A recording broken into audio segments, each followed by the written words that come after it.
Bible को उठाओ और बोलो, ये वचन मेरे शुद्ध रहने का आधार है। पवित्र आत्मा से मदद मांगो, खुदावंद तेरे वचन पर मनन करने के लिए मेरी मदद और सहायता कर। होंठों को खोल के ऊंची आवाज में प्रभु यीशु मसीह के सामर्थी नाम में हम मांगते हैं। तारीफ कर दो खुदावंद के वर्ड के लिए जोर से। हालेलुया। आज स्टडी का हफ्ता है आज। आमीन। अपने पेन कॉपीज निकाल लो। अगले कुछ हफ्ते हम बाइबल स्टडी करेंगे और मेरा ये बिलीव है कि जब हम ये बाइबल स्टडी करेंगे, अगर आपने पूरा ध्यान दिया, ये वर्ड आपको कभी भी सेम नहीं रहने देगा। जो भी आपके साथ जुड़ा हुआ है, जो भी घराना, जो भी बिजनेस, जो फाइनेंस, जो लाइफ, आप सेम नहीं रहने वाले। आमीन। दूसरा शमूएल 7 उसकी 1 से लेकर 9 आयत हम पढ़ेंगे। दूसरा शमूएल 8 उसकी 1 से 13। दूसरा शमूएल 11 उसकी 1 से 3। और उसके बाद भी मैं आपको बाइबल के अलग अलग वचनों में आपको लेके जाऊंगा। उसके लिए मेरे पास बाइबल होना और आपके पास बाइबल होना जरूरी है। दूसरा शमूएल 7 उसकी 1 से 9 आयत को मैं पढ़ूंगा। आप अपनी स्क्रीन पे पढ़ेंगे, अगर बाइबल है तो अपने पास पढ़ेंगे। जब राजा अपने भवन में रहता था तो यहोवा ने उसको चारों ओर के सब शत्रुओं से विश्राम दिया था। और तब राजा नातान नामक भविष्यद्वक्ता से कहने लगा, देख, मैं तो देवदारू के बने हुए घर में रहता हूं, परंतु परमेश्वर का वचन, उसका संदूक तंबू में रहता है। नातान ने राजा से कहा, जो कुछ तेरे मन में हो उसे कर, क्योंकि यहोवा तेरे संग है। उसी रात को यहोवा का ये वचन नातान के पास पहुंचा, जाकर मेरे दास दाऊद से कहे, यहोवा ये कहता है कि क्या तू मेरे लिए निवास घर बनाएगा? क्या मेरे लिए तू मेरे निवास के लिए घर भी बनाएगा? जिस दिन मैं इजराइलियों को मिस्र से निकाल लाया, उस दिन से आज के दिन तक मैं कभी घर में नहीं रहा। तंबू के निवास में आया जाया करता हूं।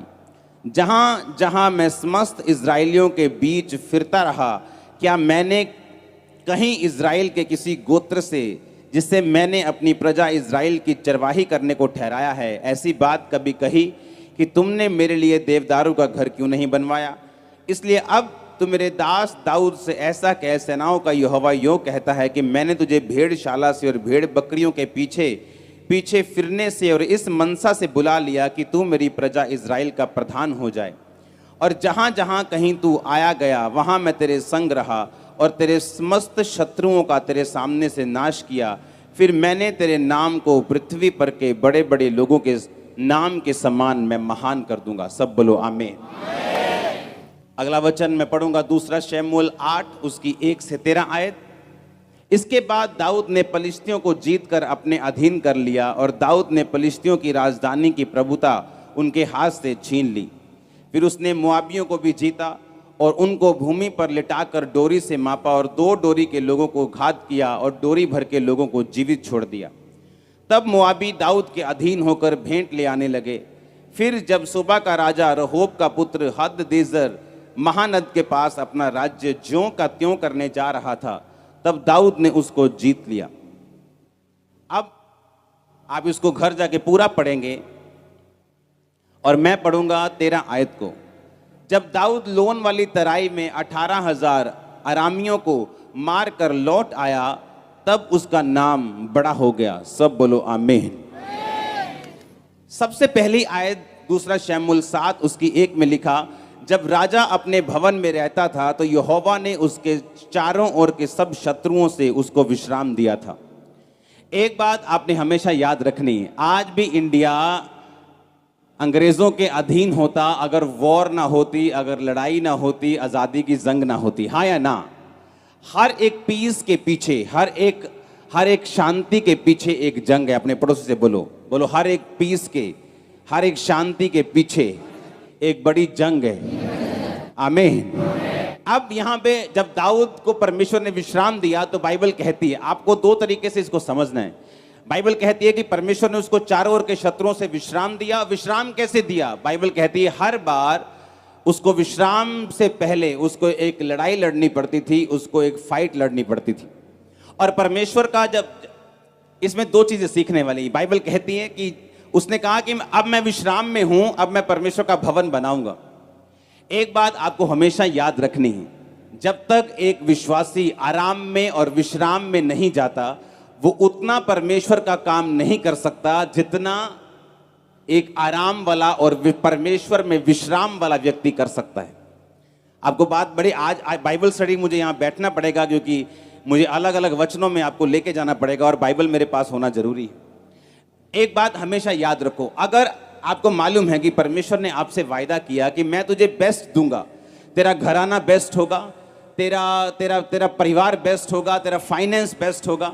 मैं ऐसे लोगों से पर्सनली जानता हूं जिनको 500 रुपए की जॉब आज से 15 साल पहले छूट जाती थी और वो धक्के खाते थे और परमेश्वर में बिल्कुल नए थे।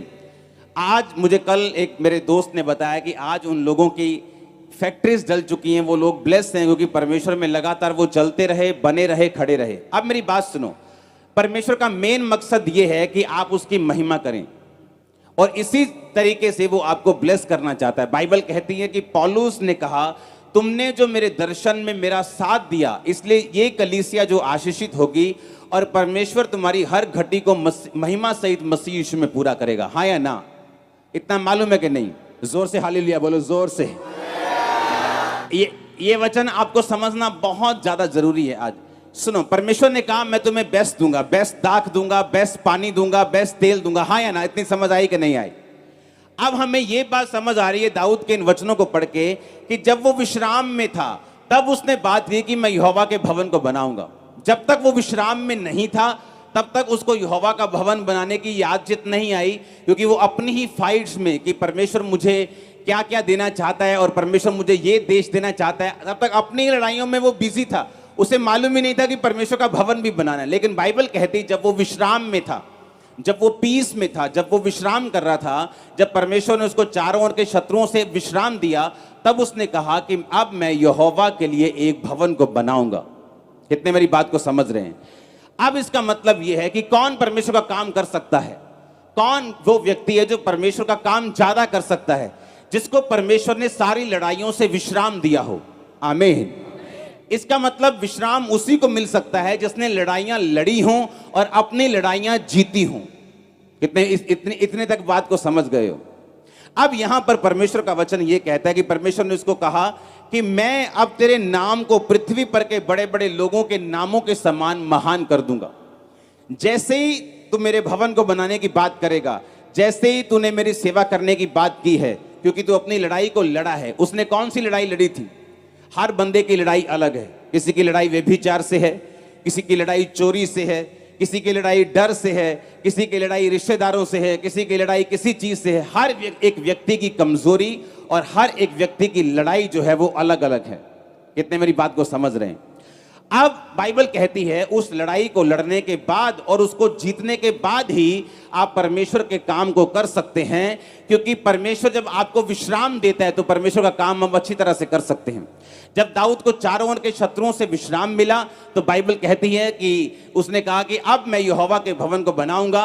यहोवा तंबू के घर में रहता है, मैं देवदारू के घर में रहता हूं और मैं परमेश्वर के घर को बनाना चाहता हूं। जब परमेश्वर के सामने बात चली तो परमेश्वर ने कहा तू इस घर को नहीं बनाएगा, तेरा बेटा इस घर को बनाएगा, क्योंकि तेरे हाथों पे बहुत सारी लड़ाई है, इसलिए तेरा बेटा इस भवन को बनाएगा। लेकिन मैं तेरी गद्दी को बनाए रखूंगा और मैं तेरे नाम को बड़े बड़े लोगों के समान, इस पृथ्वी के बड़े बड़े लोगों के नाम के समान मैं महान कर दूंगा। मैं आपको यह वायदा करता हूं, अगर आप फाइट करते हैं, वो फाइट किससे है? अविश्वास से। वो फाइट किससे है? शैतान से। बाइबल कहती है दाऊद अरामियों से लड़ा, अम्मोनियों से लड़ा, हाँ, यबूस सबसे लड़ा और जीतता गया। और परमेश्वर जैसे वो जीतता गया उसको विश्राम देता गया। हमारी लड़ाई बाइबल कहती है कि मांस और लहू से नहीं है, हमारी लड़ाई जो है वो शैतान से है। आमीन। अपने पड़ोसी से पूछो तेरी लड़ाई क्या है, तेरी फाइट क्या है? आमीन। जब मैं मसीह में था, बीमारियां मेरी जिंदगी में थी, वो एक मेरी लड़ाई थी कि अब मैं बीमारियों को देखकर डॉक्टरों के पास चक्कर ही लगाता रहूं या मैं परमेश्वर पे भरोसा रखूं उन दुष्ट आत्माओं को लेकर, या मैं दूसरे बाबाओं के पास भी अब जाऊं, या परमेश्वर में अड़ा और खड़ा रहूं। क्या परमेश्वर जब मुझे चंगा ना भी करे तो क्या मैं परमेश्वर के साथ खड़ा रहूंगा, अड़ा रहूंगा, उससे प्यार करूंगा और अपनी लड़ाई को लड़ूंगा? पौलुस कहता मैंने अच्छी कुश्ती लड़ ली है, मैंने विश्वास की अच्छी लड़ाई को लड़ लिया है, मैं परीक्षाओं में नहीं बहका, मैं जब विश्राम था तब नहीं बहका, मैं किसी तरह से नहीं बहका, मैंने विश्वास की अच्छी कुश्ती को लड़ा है। अब बाइबल के वचनों को आपको ध्यान से समझने की जरूरत है। आपका बेटा नशा करता है, घर का सिलेंडर तक बेच देता है, जब आप चर्च में आते हैं तो ये आपके लिए एक फाइट है कि इसके बावजूद भी क्या आप परमेश्वर में खड़े रहते हैं? क्या इसके बावजूद भी आप परमेश्वर का पर विश्वास आपका कम तो नहीं हुआ? क्या आपने चर्च आना तो नहीं छोड़ा?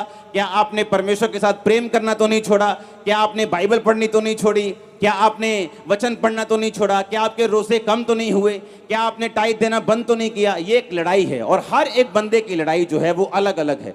और बाइबल ये बात बताती है कि जो व्यक्ति विश्राम में रहता है वो ज्यादा काम कर सकता है उस व्यक्ति से जो लड़ाई में रहते हैं। अब लड़ाई आनी ही आनी है। बाइबल कहती है हर एक व्यक्ति अपना बोझ स्वयं उठाएगा। आमीन। मुझे अपना बोझ स्वयं उठाना है। मैं वचन सुन के अपने आप को तसल्ली दे सकता हूं, वचन पढ़ के अपने आप को तसल्ली दे सकता हूं, लेकिन जो लड़ना पड़ेगा वो मुझे खुद लड़ना पड़ेगा। अपने विश्वास को खुद बना के रखना पड़ेगा, अपनी प्रेयर लाइफ को खुद बना के रखना पड़ेगा, अपने रोजों को बना के रखना पड़ेगा। ये काम मुझे खुद करना पड़ेगा, क्योंकि परमेश्वर ने कहा हर एक व्यक्ति अपनी लड़ाई खुद लड़ेगा। दाऊद की लड़ाई क्या थी? दाऊद की लड़ाई ये थी, परमेश्वर ने कहा मैं तुझे भेड़शाला से बुलाया, जब तू भेड़ों के पीछे पीछे फिरता था तब मेरी आंखें तुझ पे थी। और बाइबल कहती है उसके भाई राजा की सेना में थे और सारे पाप में थे। कोई भी परमेश्वर के साथ सही रीति के साथ नहीं चलता था, सारे संसार की रीति के साथ चलते थे। संसारिक रीति रिवाज, संसारिक पार्टियां, संसारिक सिस्टम, संसार के हिसाब से अपनी लाइफ को बिताते थे। लेकिन बाइबल कहती है दाऊद जानता था कि ये एक लड़ाई है और दाऊद आत्मिक लड़ाई को लड़ता रहा, पाप से दूर रहा, परमेश्वर के करीब रहा। और परमेश्वर ने कहा मैंने तुझे भेड़ों के पीछे पीछे चलने से अपनी प्रजा का राजा होने के लिए बुलाया, अब भी मैं तेरे नाम को बड़े लोगों के समान महान कर दूंगा। मैं आपको एक वायदा करता हूं, अगर आप परमेश्वर के पीछे लगे रहे, आपके रिश्तेदारों में टॉप पे आप होंगे यीशु मसीह के नाम। मैं आपको सच कह रहा हूं, मैं आपको ये प्रोफेटिक वर्ड दे रहा हूं। अपनी फैमिली में, अपने रिलेटिव्स में, अपने मोहल्लों में टॉप पर, मैंने कहा टॉप के ऊपर आप लोग होंगे फ्यूचर में। मैं आपको सच कह रहा हूं, टॉप में परमेश्वर ने आपको सोचा हुआ है। अब दाऊद अगर ये बात सोचता कि मैं तो भेड़ बकरियों को चराता हूं, मुझे क्या फायदा हुआ, मैं तो परमेश्वर के साथ जंगलों में भी वफादार रहता हूं। आपकी लाइफ में भी जंगल का एक्सपीरियंस आ सकता है। जब आप अकेले हो जाते हैं परमेश्वर में, लोग आपको पूछते नहीं, रिश्तेदार नहीं पूछते, शैतान आपको तंग करता है, बीमारियां तंग करती हैं, परीक्षाएं तंग करती। बाइबल कहती दाऊद उन दिनों में भी परमेश्वर के साथ वफादार रहा, क्योंकि हर एक लड़ाई के बाद एक शांति आपकी लाइफ में जरूर आती है। और जब वो शांति आती है आप उतना ही परमेश्वर का कार्य कर सकते हैं। बाइबल कहती है दाऊद के राज्य से भी ज्यादा जो राज्य था वो सुलेमान का बढ़ा। और अगर आप बाइबल को ध्यान से पढ़ें तो सुलेमान ने अपने पिता के आधी लड़ाइयां भी, चौथा हिस्सा भी लड़ाइयां नहीं लड़ी थी, क्योंकि सारी लड़ाइयां दाऊद लड़ गया था। उसने विश्राम में प्रवेश किया और कुछ लड़ाइयां लड़ी, और उसके बाद वो परमेश्वर का जितना काम वो कर सका उतना दाऊद नहीं कर सका। जितना भवन उसने बनाया वो दाऊद नहीं बना सका।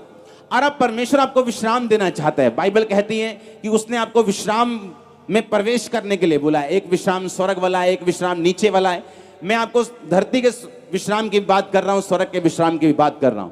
अब परमेश्वर ये चाहता है, उसने कहा कि मैं तेरे नाम को पृथ्वी पर के बड़े नामों के समान कर दूंगा। आपका नाम बहुत ऊंचा होने वाला, ये परमेश्वर ने मुझसे कहा है। मैं आपको सच कह रहा हूं, अगर आपने अगर आपने आज की बाइबल स्टडी को, ये लगातार चलेगी बड़ी मीटिंग तक, जब तक आगे अगस्त की बड़ी मीटिंग आ रही, बड़ी मीटिंग तक ये लगातार बाइबल स्टडी चलेगी। अपने कॉपी, अपने पेन अपने साथ लेके आओ, क्योंकि आप सेम नहीं रहने वाले अगर आप इस वचन को समझ गए तो।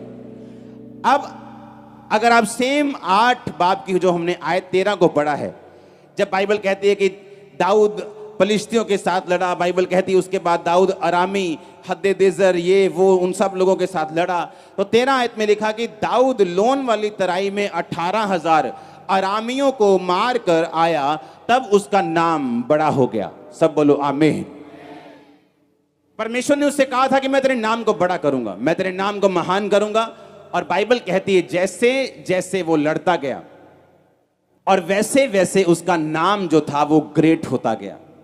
जब भी आप परमेश्वर को देखेंगे बाइबल में कि उसने वायदा किया। उसके बाद उसने कहा अब तुम्हें लड़ना होगा, लड़ाई के बाद मैं तुम्हें विश्राम दूंगा, विश्राम के बाद तुम मेरा काम करोगे, मेरा काम करने के बाद तुम्हें आशीष मिलेगी, तुम्हारा नाम और महान होगा। कितने मेरी बात को समझ रहे हैं? अब अगर हम दूसरा शमूएल 11 उसकी 1 से 3 आयत को पढ़ेंगे, उसमें लिखा, फिर जिस समय राजा लोग युद्ध करने को निकला करते हैं, उस समय अर्थात वर्ष के आरंभ में दाऊद ने योआब को और उसके संग अपने सेवकों और समस्त इस्राएलियों को भेजा और उन्होंने अम्मोनियों का नाश किया और रब्बा नगर को घेर लिया, परंतु दाऊद यरूशलेम में रह गया। सांझ के समय दाऊद पलंग पर से उठकर राजभवन की छत पर टहल रहा था और छत पर उसको एक स्त्री जो अति सुंदर थी नहाती हुई दिखाई पड़ी। तब दाऊद ने भेजकर उस स्त्री को पूछवाया और किसी ने कहा, क्या ये एलियाम की बेटी और हित्ती उरिया की पत्नी बैतशेबा नहीं है? अब बाइबल कहती है जिस समय राजा लोग युद्ध करने को जाते थे, जिस समय फाइट करने का टाइम था, बाइबल कहती है दाऊद भवन में रह गया, लड़ाई करने के लिए नहीं गया, अपने सेवकों को भेज दिया, उनके सेवकों ने अम्मोनियों का नाश किया। शाम के टाइम दाऊद पलंग पर से उठा, रिलैक्स करता हुआ आराम से शाम को बिना काम के छत पर चढ़ा, नहाती हुई औरत दिखाई पड़ी, मन में व्यभिचार जागा, उसे बुलाया, उसके साथ सोया। उसके बाद दाऊद का पतन शुरू हुआ। इस घटना के बाद दाऊद की पूरी जिंदगी सेम नहीं रही। उसका परिवार, उसके परिवार में तलवार चली, उसके अपने बच्चे मारे गए, दाऊद की बेइज्जती हुई, जहां से निकला था वहीं पहुंच गया, नंगे पांव सिर पर धूल डालते हुए उसे भागना पड़ा और जो कुछ उसकी लाइफ में नहीं होना चाहिए था वो सारा कुछ होना शुरू हुआ। अब परमेश्वर ने आपसे एक वायदा किया कि मैं तेरे नाम को महान कर दूंगा, मैं तुझे ग्रेट करूंगा, मैं तुझे हील करूंगा, मैं तुझे डिलीवर करूंगा, मैं तेरे बच्चों को उद्धार दूंगा, धर्मी का वंश बचाया जाएगा, मैं तेरे शरीर को चंगा करूंगा, मैं फाइनेंशियली तुझे बरकत दूंगा, तू औरों के समान नहीं होगा, तू अन्य जातियों से ऊंचा होगा। ये सारे वायदे आपके साथ किए परमेश्वर ने, हाँ या ना? जब परमेश्वर ने कहा कि दाऊद मैं तेरे नाम को महान करूंगा और सब पृथ्वी के बड़े बड़े लोगों में तेरा नाम होगा, जैसे ही परमेश्वर ने वायदा किया, जैसे ही दाऊद लड़ाई करने के लिए जाता था, परमेश्वर उसको जिताता था, उसका नाम और महान होता था। और अब लड़ाई का समय था और बाइबल कहती है दाऊद रिलैक्स हो गया और बैठ गया और अपने स्टाफ को कहा, जाओ लड़ो, मैं यहाँ पे पलंग में बैठा हूँ, आराम कर रहा हूँ। और शाम को जैसे ही वो राजभवन की छत पे गया तो वहां पे एक औरत देखी और व्यभिचार में फंसा। उसके बाद दाऊद की जिंदगी सेम नहीं रही। हम पूरी बाइबल में क्या देखते हैं कि परमेश्वर ने आपके साथ एक वायदा किया है कि मैं तेरे बच्चों को बचाऊंगा, तेरी फैमिली बचाई जाएगी, तू बच, तेरा घराना बचाया जाएगा, तेरा हस्बैंड बचाया जाएगा, तेरे नशे वाले बच्चे बचाए जाएंगे। लेकिन इन सब वायदों के साथ परमेश्वर की एक इंस्ट्रक्शन जुड़ी है जो परमेश्वर ने दाऊद को दी थी कि जब जब तू लड़ेगा मैं तेरे नाम को क्या करता जाऊंगा, महान करता जाऊंगा। अब लड़ने का समय था। हालेलुया। संडे किसका टाइम है? बोलो लड़ने का। लेकिन हम कहां हैं? हम पार्टी अटेंड करने के लिए गए हैं। हमारा दोस्त आ गया अमेरिका से, हम उसके साथ बिजी हैं। अपने पड़ोसी से पूछो तेरी लड़ाई क्या है? क्या वो बीमारी है? क्या वो गरीबी है? क्या वो कलेश है? अपने पड़ोसी को जोर से बोलो जीत जा, क्योंकि परमेश्वर तेरे साथ है। बोलो पड़ोसी को, बोलो जीत जा, क्योंकि वो तेरे नाम को बड़ा करना चाहता है। आप मसा किए जाते हैं बड़े नाम के साथ। आज अभी आमीन ऊंचा वाला चाहिए चर्च, आमीन ऊंचा वाला चाहिए। आप मेरी बात समझ रहे कि नहीं? उसने कहा मैं तेरे नाम को बड़े लोगों के नाम के समान कर दूंगा। तेरे रिश्तेदार तेरा नाम लेंगे कि वो देखो क्या कहां पहुंच गया। तेरे लोग तेरा नाम लेंगे, तेरा परिवार तेरा नाम लेगा, तेरे रिश्तेदार तेरा नाम लेंगे। ऐसा होगा। मैं आपको प्रोफेटिक वर्ड दे रहा हूं। मैंने कहा मैं आपको प्रोफेटिक वर्ड दे रहा हूं, ऐसा होगा यीशु मसीह के नाम में। आप मेरी बात समझ रहे कि नहीं? पर बाइबल कहती है उसके आगे जो परमेश्वर ने कहा था उसके आगे काम पड़े थे। वो काम क्या था? लड़ाइयां। और हमारी लड़ाई अब अरामियों के साथ नहीं, हमारी लड़ाई यबूसियों के साथ नहीं, हमारी लड़ाई कनानियों के साथ नहीं, हमारी लड़ाई किसके साथ है? शैतान के साथ। किसके साथ है? हमारी लड़ाई हमारे ही शरीर के साथ है, हमारी लड़ाई हमारे पापों के साथ है, हमारी लड़ाई हमारी अपनी अभिलाषाओं के साथ है। और बाइबल कहती है जब तक आप फाइट नहीं करते आप विश्राम में नहीं प्रवेश करते। आमीन। अपने पड़ोसी को बोलो, विश्राम में प्रवेश करना है, नाम बड़ा करना है, तुझे लड़ना पड़ेगा और जीतना पड़ेगा। आज से लड़, मारो प्रोफेसी अपने पड़ोसी को बोलो, आज से तू लड़ और जीत। आमीन हो जाए, ये बरकत तुम्हारी चर्च। Hallelujah, hallelujah. बाइबल कहती है दाऊद रिलैक्स करने लग गया। जब कहीं पहुंच गया तो रिलैक्स करने लगा और फाइट करनी छोड़ दी। और शैतान ने इस चीज का फायदा उठाया, औरत के साथ व्यभिचार किया। उसके बाद पूरा परिवार, अगर आप दाऊद का परिवार देखेंगे, कभी भी सेम नहीं रहा। उसके परिवार में फाइट चली, उसके परिवार में मौतें आई, क्योंकि जो कुछ उसने बोया वो कुछ उसने काटा। अपने पड़ोसी को बोलो, लड़ना है और जीतना है। तेरी लड़ाई शैतान के साथ है, तेरी लड़ाई शैतान के साथ है। बोलो, अभिलाषाओं के साथ है, पाप के साथ है। अपने हाथों को उठाओ, फायर को कैच करो, तुम जाओगे, लड़ोगे, जीतोगे। आमीन ऊंचा और गवाहियों के साथ वापिस आओगे। Hallelujah, hallelujah. कल एक बहुत देर के बाद मेरी एक दोस्त से बात हुई। उसने कहा कि हम इकट्ठे परमेश्वर में आए थे और एक और जन था जो हमारा दोस्त नहीं था लेकिन हमारे साथ ही परमेश्वर में आया था। उनमें से 2 जन में और एक और हम परमेश्वर में खड़े रहे। और जब मुझे उसके बारे में मालूम हुआ कल कि वो भी बहुत ब्लेस है अपनी लाइफ में, और जिसने प्रभु को छोड़ा था उसका सारा परिवार फिनिश हो चुका। कभी कोरोना आ गया, वहां एक बंदा चला गया, बीमारी आ गई, वहां चला गया, कहीं पानी में एक डूब के। ये परमेश्वर की मर्जी नहीं, लेकिन हमने फाइट नहीं की और शैतान ने इस चीज का क्या उठाया, फायदा उठाया। उसने हमें डरा दिया कि हम फाइट ना करें, कि तेरा अगर तू चर्च जाएगी तेरा बच्चा और तुझे तंग करेगा, वो ज्यादा नशे करेगा, तेरा पति तुझे और मारेगा, तेरे घर में और कलेश होगा। अच्छा, चर्च जाने की जरूरत नहीं। आज उस सांप को नहीं मारा जो छोटा सा सपोला है, कल वो अजगर बन जाएगा और तुम्हें निकल जाएगा। अब परमेश्वर ने कुछ नहीं करना, अब आपने करना है। बोलो पड़ोसी को, बोलो तुमने करना है। वो कर चुका, आमीन। परमेश्वर कर चुका, वो क्रूस पे मारा जा चुका, गाड़ा जा चुका, वो जी उठा। अब उसने कहा कि तुम लड़ोगे, मैं तुम्हारे साथ हूंगा। तुम लड़ोगे, मैं तुम्हारे नाम को महान कर दूंगा। तुम लड़ोगे अपनी अभिलाषाओं से, अपने पाप से, तुम शैतान से, तुम परमेश्वर के लिए खड़े रहोगे। मैं तुम्हारे नाम को बढ़ाता रहूंगा, तुम्हारे नाम को महान करता रहूंगा, तुम्हारे बच्चों को महान करता रहूंगा। ये परमेश्वर का प्लान है आपकी लाइफ में, आमीन। अब दाऊद रिलैक्स करने लगा, पलंग पर सो गया, उठा, शाम को टहलने लगा, नंगी औरत देखी, बुलाया, व्यभिचार किया। उसके बाद पूरा परिवार, दाऊद के अपने बच्चे मारे गए, पूरा परिवार बिखरा, पूरा परिवार खत्म हो गया। सारी उम्र तक उसने उसका फल भोगा। परमेश्वर ने जो उसको बोला था कि तू यहां इसलिए है क्योंकि तू मेरे वायदों को, मेरी वाचाओं को पूरा करता आया है, इसलिए मैंने जो भेड़ों के पीछे पीछे एक छोटी जगह से अपने पास बुला लिया। अब मैं तेरे नाम को पृथ्वी के बड़े बड़े लोगों के नामों के समान महान करूंगा। ये परमेश्वर का प्लान, आपको मालूम, ये परमेश्वर आपसे बात कर रहा है आज। वो ग्रेट नाम देगा आपको। दाऊद सबसे निग्लेक्टेड था अपने परिवार में, सबसे निकम्मा जिसको बोलते हैं। भेड़ बकरियां थोड़ी सी, कौन है वेला, कौन है दाऊद, चलो चल भी काका, भेड़ बकरियां चार दो। मुश्किल काम है, रात को बाहर रहना, सुबह बाहर रहना है, चलो भेड़ बकरियां चारो। बड़ा बेटा कहाँ है, राजा की सेना में। बड़ा बेटा कहाँ है, पुलिस में। बड़ा बेटा कहाँ है, वो बड़े बड़े पोस्ट पे था, वो बड़े बेटे सभी।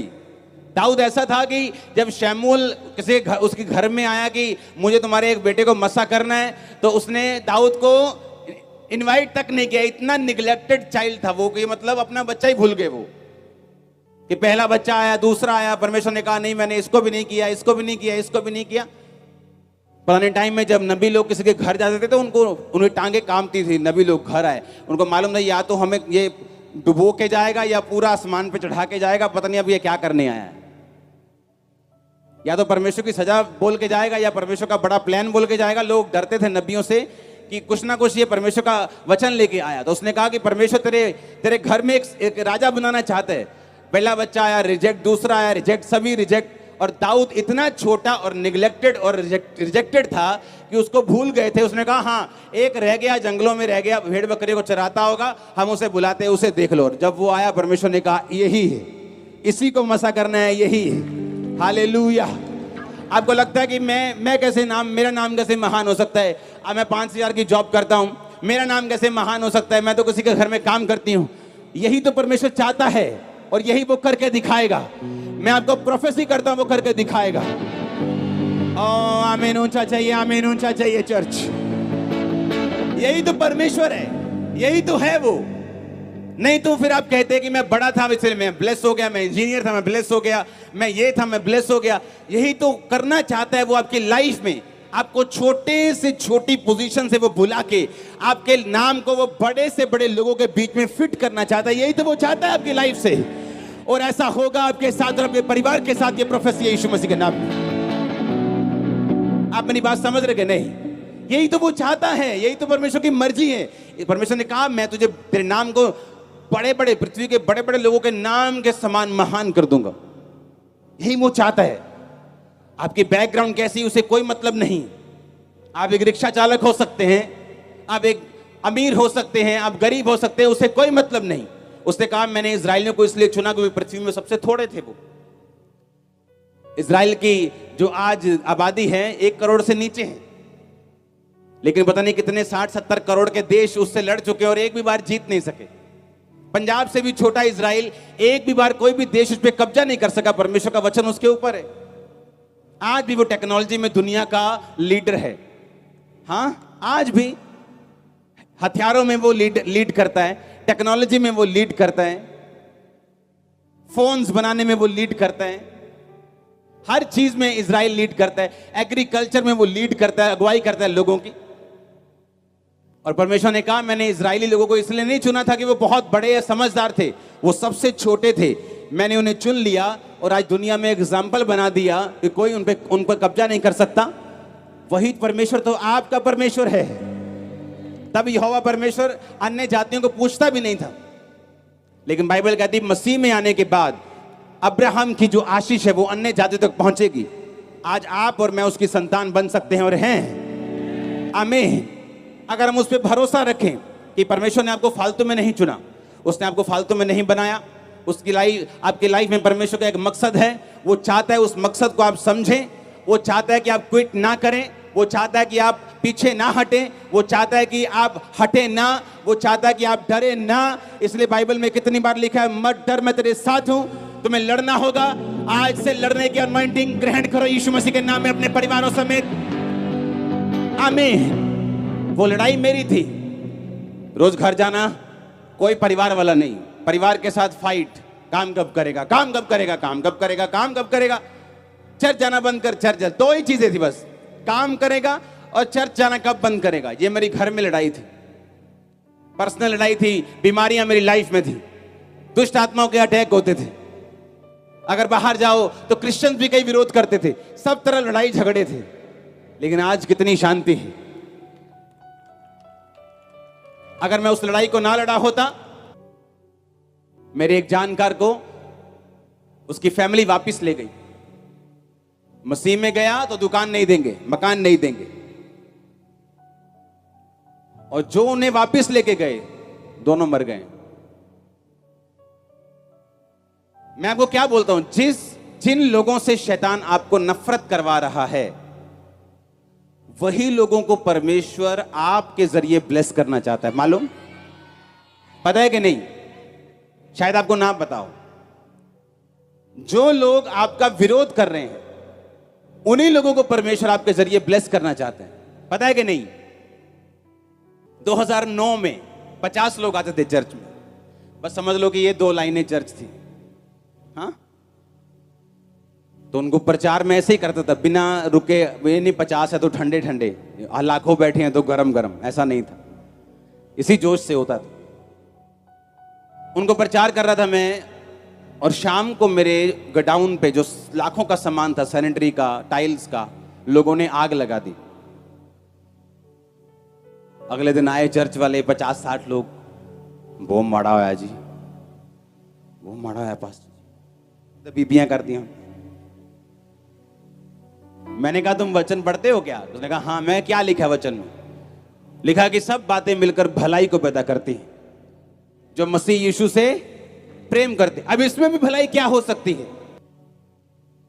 वो शायद मेरी परीक्षा थी कि मैं क्या बोलता हूं। अभी इस सेवकाई जस्ट स्टार्ट हुई है और आग लग गई, और फायर ब्रिगेड को फोन कर, दंगे हुए थे तब शहर में, कोई संत मर गया था कहीं बाहर वियना ऑस्ट्रिया में, कोई गोली मार दी थी, और यहाँ पे लोगों ने पूरे आग लगा दी थी सब जलंधर में। तो उसमें हमारा गोडाउन भी था, और जब वो गोडाउन जला तो अब शैतान ने मुझे बोला कि अब क्या करेगा तू, अब प्रीच कर, तो यही बिजनेस की तो बड़ी गवाहियां देते हैं, प्रभु ने ब्लेस किया, मुझे ब्लेस किया, अब तेरा बिजनेस भी चला दिया, ले अब गवाही दे तू। अब मुझे या तो लड़ना है या पीछे हट जाना है। तब मैंने लड़ने का फैसला किया। मैंने कहा नहीं, मैं फाइट करूंगा, सब बातें मिलकर भलाई को पैदा करती है, वचन मेरा हथियार होगा, ये मेरी लड़ाई का तलवार होगी, इस तलवार से मैं लड़ूंगा शैतान के साथ कि सब बातें मिलकर भलाई को पैदा करती। तब क्या हुआ, वो चर्च जो 50 से शुरू हुई थी उसी साल 500 से ज्यादा क्रॉस कर गई थी। वो जो अप्रैल में स्टार्ट हुई थी, क्रिसमस 500 लोगों में थे हम, और ऑलमोस्ट जलंधर के सब पास्टर से मैं क्रॉस कर गया था सिर्फ उसी साल में, और खड़ा रहा और अड़ा रहा। और जिन लोगों ने मेरा गोडाउन जलाया वो लोग मुझे मालूम थे। अब मैं केस कर सकता था उन पे, उनको फंसाता, लेकिन जिस जाति ने मेरा गोडाउन जलाया 2009 में शायद, 9 में 8 में, और मैंने उनको कुछ नहीं कहा और माफ कर दिया, उसी जाति से परमेश्वर ने मेरी वाइफ मुझे दी है। तो जिस जाति ने शैतान ने जिसको यूज किया मेरा नुकसान करने के लिए, जब मैं प्रभु में खड़ा रहा, मेरी लाइफ की बिगेस्ट ब्लेसिंग भी उसी से आई है। क्या बोलता हूं मैं? फाइट करो। आप समझ रहे कि नहीं? आप समझ रहे कि नहीं? शैतान दिखाना चाहते हैं कि जो प्रभु कर रहा है वो सही नहीं, जो परमेश्वर कर रहा है वो सेंसलेस है, जो परमेश्वर कर रहा है वो सही नहीं। आपकी लाइफ में ऐसा टाइम आएगा जब साइलेंट टाइम होगा, आपको लगेगा कि कहां काम हो रहा है परमेश्वर का। मैं इतनी प्रेयर कर रहा हूं, मैं टाइट दे रहा हूं, मैं प्रार्थना कर रहा हूं, बाइबल पढ़ रहा हूं, मेरे बच्चे को चर्च लेके जाता हूं, कहां काम हो रहा है? ये मेरी लाइफ में हो चुका है 8 साल, 9 साल, 10 साल। लेकिन साथ साथ परमेश्वर मुझे निशानियां देता, साइंस देता था, मैं तेरे साथ हूं। ब्लेसिंग्स अलग अलग तरह की मिलती थी, और मुझे मालूम था कि परमेश्वर मेरे साथ है, मुझे गिरने नहीं देता था, संभाल के रखता था। मुझे मालूम था निशानियां मिल रही हैं, परमेश्वर मेरे साथ है। बहुत सारी चीजों के साथ मुझे मालूम होता है परमेश्वर मेरे साथ है। जो मैं मांग रहा हूं शायद अभी मुझे मिल नहीं रहा, लेकिन वो मिलेगा एक दिन। मैं फाइट करता रहूंगा, लड़ता रहूंगा। मसीह में की गई मेहनत कभी व्यर्थ नहीं जाती। आमीन। आप समझ रहे बात को कि नहीं? आपकी फाइट अलग है, मेरी अलग है, आपकी अलग है, साथ की अलग है, इसकी अलग है, इनकी अलग है, सबकी अलग अलग फाइट है। आपको अपनी फाइट खुद लड़नी है। उसके आगे एक ग्लोरियस इनाम आपके लिए रखा हुआ है, ग्लोरियस नाम आपके लिए रखा हुआ है, ग्लोरियस परिवार आपके लिए रखा हुआ है। आमीन हो चाहिए बरकत आपकी चर्च। इसलिए परमेश्वर ने कहा अपना पलटा खुद मत लो, मुझे मौका दो, मैं दूंगा तुम्हें पलटा, और मजेदार पलटा दूंगा। हाँ या ना? यही तो परमेश्वर चाहता है आपकी लाइफ से। उसका प्लान सिर्फ दाऊद के लिए नहीं था कि मैं तेरे नाम को बड़े लोगों के समान महान कर दूंगा। उसका प्लान आपके लिए है, आप लोगों के लिए है।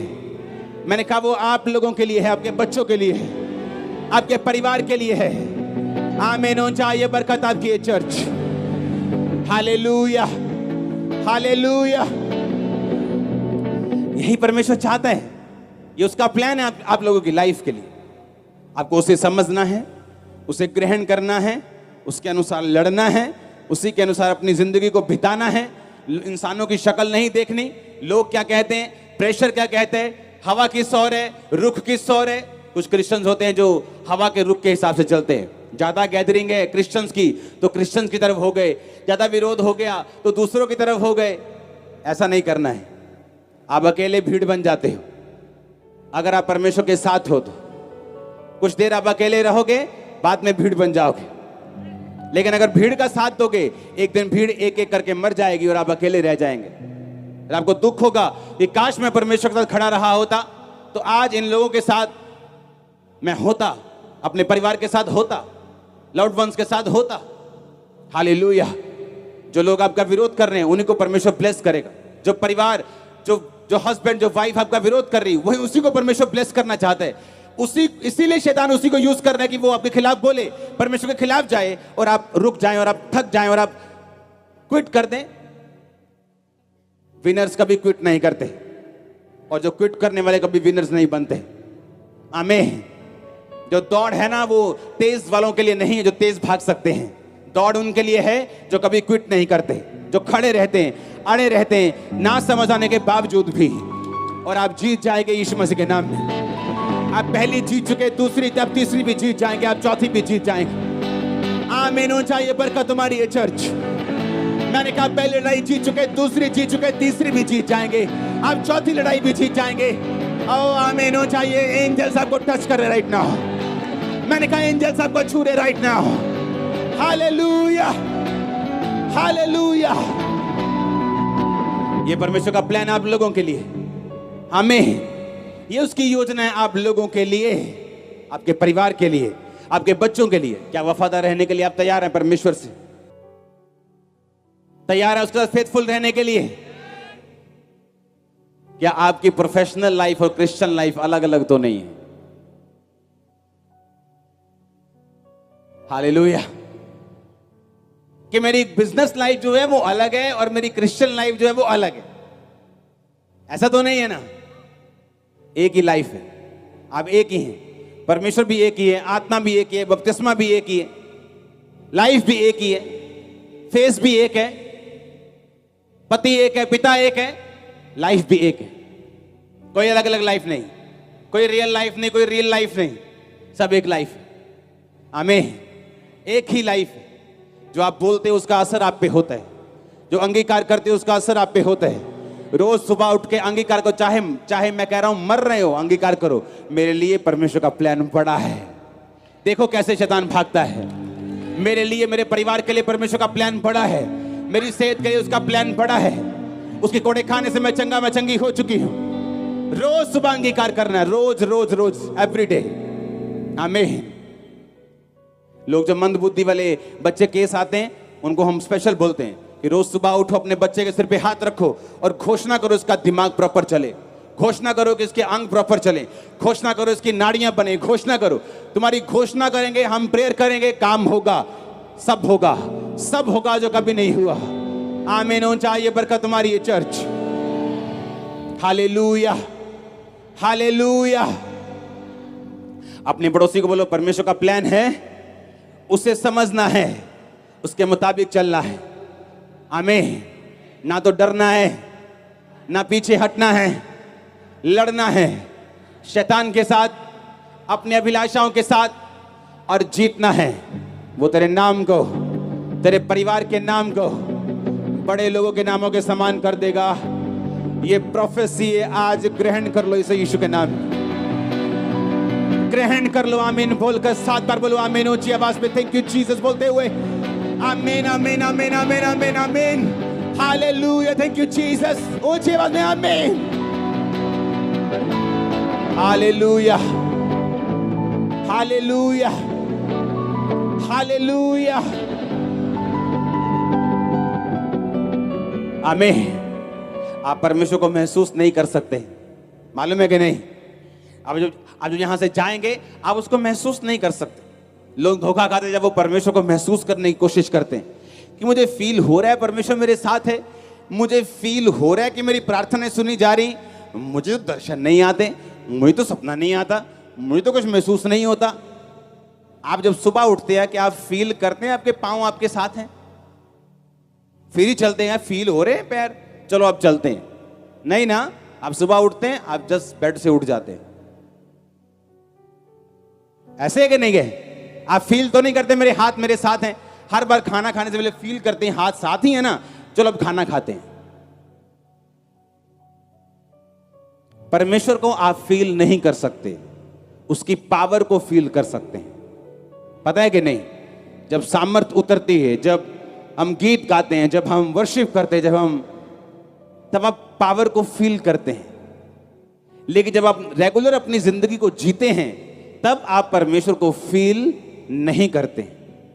आप अपनी नॉर्मल जिंदगी को बिताते हैं, आप उसको फील नहीं करते, महसूस नहीं करते, और आपको लगता है कि मैं परमेश्वर को महसूस नहीं कर पा रही हूं, शायद परमेश्वर मेरे साथ नहीं, शायद मैं मेरी प्रार्थना को सुन नहीं पा रहा, शायद मेरी प्रार्थना पहुंच रही कि नहीं पहुंच रही, परमेश्वर मेरी जिंदगी में काम करेगा कि नहीं करेगा, मेरी ये बीमारी का हल होगा कि नहीं होगा। परमेश्वर कर भी सकते हैं ऐसी बीमारी को दूर या नहीं कर सकते। आप फील करने की कोशिश करते हैं और वहां शैतान एंटर करता है जहां आप फीलिंग की घोषणा करते हैं। परमेश्वर का आपकी फीलिंग से कोई लेना देना नहीं है, वो आपके अंदर था और है और रहेगा। आमीन। अगर आप तौबा में हैं, परमेश्वर के साथ आपने तौबा किए, बपतिस्मा लिया हुआ है, आप पाप में नहीं है, तो वो आपके अंदर है, आप फील करें या ना करें, और वो रंग लेके आएगा एक दिन। अगर आप उससे चलते रहेंगे तो, उसके साथ कंटिन्यूटी में रहेंगे, चलते रहेंगे, वो फल लेके आएगा। आमीन हो जाए। ये बरकत तुम्हारी है चर्च। आज से आपको लड़ना है। आमीन। रिलैक्स नहीं होना है। एक है कि आप शरीर में रिलैक्स करते हैं, वो अलग बात है। एक है आत्मा में रिलैक्स करना। आप शरीर में छुट्टी मनाने जा सकते हैं, पर आत्मिक कोई छुट्टी नहीं। सेवकाई से भी हम छुट्टी ले सकते हैं 2 दिन की, पर आत्मा की कोई छुट्टी नहीं। आमीन।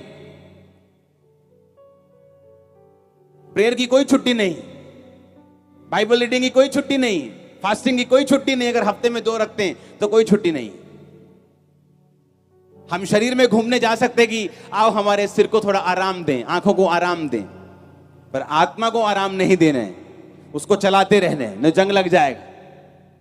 मेरे घर में शादी थी इसलिए प्रेयर नहीं की, आत्मा को छुट्टी नहीं देनी, इसको काम पे लगाए रखना है, इसको प्रेयर में लगाए रखना है। आमीन। आप जैसे मनन की स्थिति में चले जाएंगे, हर वक्त आपकी स्पिरिचुअल लाइफ आपकी आंखों के सामने रहनी चाहिए, आपके टारगेट आपकी आंखों के सामने रहने चाहिए।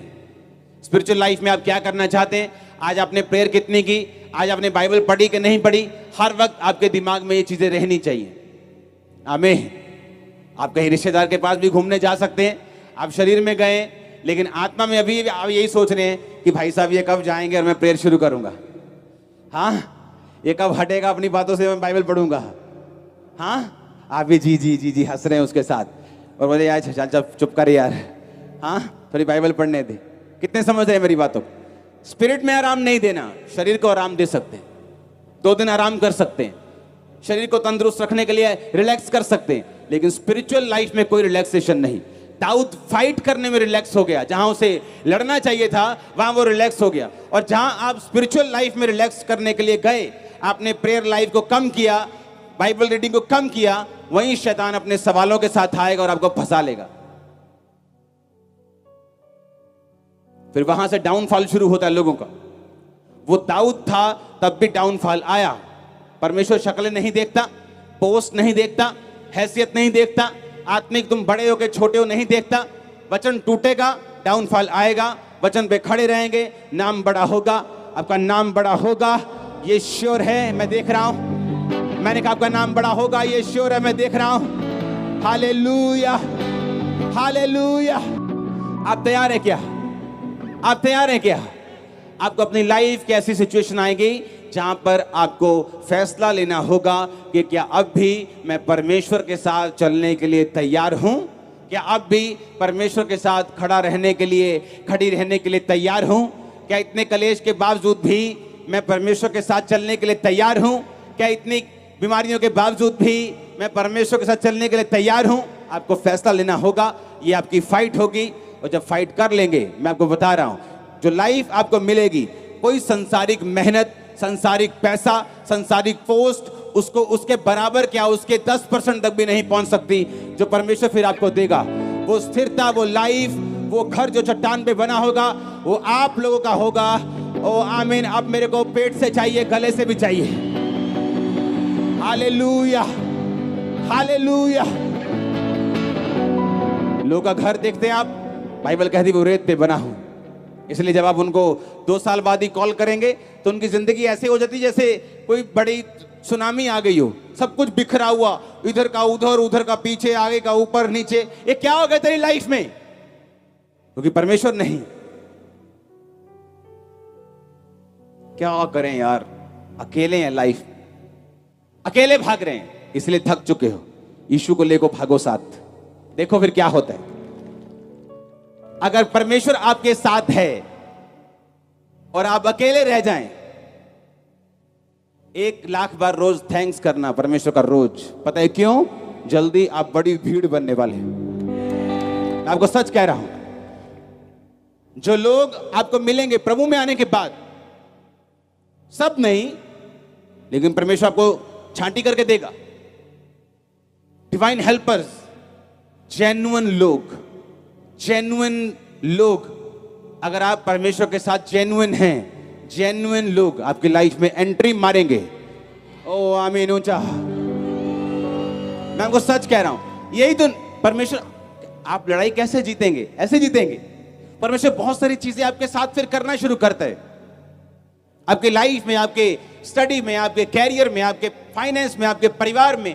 जब आप परमेश्वर फाइट करना, आप प्रभु के साथ, जब उसके साथ रहकर शैतान से फाइट करना शुरू करते हैं, वो आपकी लाइफ में चेंजिंग शुरू करता है, बदलाव होने शुरू होते हैं, माहौल चेंज होना शुरू होता है। वो स्लोली हो सकता है, क्योंकि जो चट्टान पर घर बनता है वो आराम से बनता है। जब मैंने प्रभु को नहीं छोड़ा और मेरे कुछ मित्रों ने प्रभु को छोड़ दिया, फिर उनको दुकान मिल गई, फिर उनकी शादी हो गई, ऐसे लग रहा था कि ये ज्यादा अच्छे हैं, हम ऐसे ही घूम रहे हैं, अभी भी लड़ाइयां कर रहे हैं, अभी भी घर से लड़ाई, बाहर से लड़ाई, अंदर से लड़ाई, शैतान से लड़ाई, दिमाग से लड़ाई, फोन से लड़ाई, फेसबुक से लड़ाई, क्या सारा दिन लड़ाई। ये तो अच्छे हैं, शादी हो गई, दुकान मिल गई। लेकिन कुछ साल बीतने के बाद यीशु मसीह ने कहा, जो तू मेरे लिए छोड़ देगा मैं तुझे वो दे दूंगा, जो तुम मुझे छोड़कर ग्रहण कर लेगा वो तुझे छोड़कर चला जाएगा। एक एक वचन सत्य है परमेश्वर। आज जब उन लोगों से बात होती तो जिस चीज के लिए उन्होंने प्रभु को छोड़ दिया वो सारी चीजें खत्म हो गई, परिवार तक खत्म हो गए जवानी में। ये नहीं कि बाप बहुत बूढ़ा था कि चला गया। ये परमेश्वर का प्लान नहीं आपको शॉर्ट लाइफ देना, लेकिन आपको लड़ना होगा, हमें फाइट करनी होगी। और आपकी फाइट अलग है। अगर आप अपनी फाइट को दूसरे की फाइट के साथ कंपेयर करेंगे, एक दूसरे के साथ अपने आप को मिलाएंगे कि उसकी लाइफ में ऐसा है, मेरी लाइफ में ऐसा क्यों नहीं, तो शैतान आपको धोखा देगा। क्योंकि हर एक व्यक्ति की लड़ाई अलग है, हर एक व्यक्ति की ब्लेसिंग अलग है, हर एक व्यक्ति की सोच अलग है, उसकी बुलाहट अलग है। वचन पे चलना है, फीलिंग पे नहीं। आज क्या फील हो रहा है कोई मतलब नहीं। आज अच्छा फील हो रहा है कि प्रभु आज कुछ करेगा, फील हो रहा है, चलो चर्च चलते हैं। कल को अगर फील ना हुआ तो क्या करोगे? हमें वचन पे चलना है, जो वचन लिखा हुआ है उस पे चलना है। अपनी फीलिंग को नहीं देखना, वर्ड को देखना है। शैतान आपको कभी धोखा नहीं देने पाएगा। आप ब्लेस हैं आज। ये वचन, ये बाइबल स्टडी कंटिन्यू में जारी रखूंगा। आप इसको नोट करेंगे, ये वर्ड्स मैं पूरे नहीं पढ़ूंगा, आप घर जाकर इन पर स्टडी करेंगे, इनको सोचेंगे, इन पर मनन करेंगे और गवाहियों के साथ वापस आएंगे। अपने हाथों को उठाओ। Thank you Jesus.